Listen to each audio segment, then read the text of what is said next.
BJP ಇವತ್ತು ಪ್ರತಿಭಟನೆ ಮಾಡ್ತಾವ್ರೆ ಸರ್, ತಮ್ಮ ರಾಜೀನಾಮೆ ಕೊಡಬೇಕು ಅಂತ. ಕುಂಭಮೇಳದಲ್ಲಿ ಜನ ಸತ್ರ, ಮೊನ್ನೆ ಸತ್ರ ಅಲ್ಲ 242 ಜನ, ಅದಕ್ಕೆ ಯಾರು ರಾಜೀನಾಮೆ ಕೊಡ್ಬೇಕು? ಅಂದ್ರೆ ಅಹಮದಾಬಾದ್ ಪ್ರಕರಣ ಸರ್.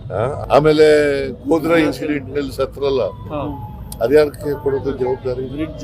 ರೈಲ್ವೆ ಇದರಲ್ಲಿ ಸತ್ರಲ್ಲ, ಅದಕ್ಕೆ ಯಾರು ಜವಾಬ್ದಾರಿ ಕೊಡೋದು? ಯಾರಿಗೆ ಜವಾಬ್ದಾರಿ ಕೊಡ್ಬೇಕಪ್ಪ? ಆಮೇಲೆ ಬ್ರಿಡ್ಜ್ ಇದಕ್ಕಿದ್ದಲೇ ಉದ್ಘಾಟನೆ ಮಾಡುವಾಗ ಬಿದ್ದೋಯ್ತಲ್ಲ, ಆ ಕಟ್ಟಿದ ತಕ್ಷಣ ಬಿದ್ದೋಯ್ತಲ್ಲ, 140 ಜನ ಸತ್ರು, ಅದಕ್ಕೆ ಯಾರು ಕೊಡ್ಬೇಕು? ನಾನು ಅದನ್ನ ಡಿಫೆನ್ಸ್ ತಕತಾ ಇಲ್ಲ, ಅದನ್ನ ಎಕ್ಸ್ಕ್ಯೂಸ್ ಆಗಿ ತಕತಾ ಇಲ್ಲ.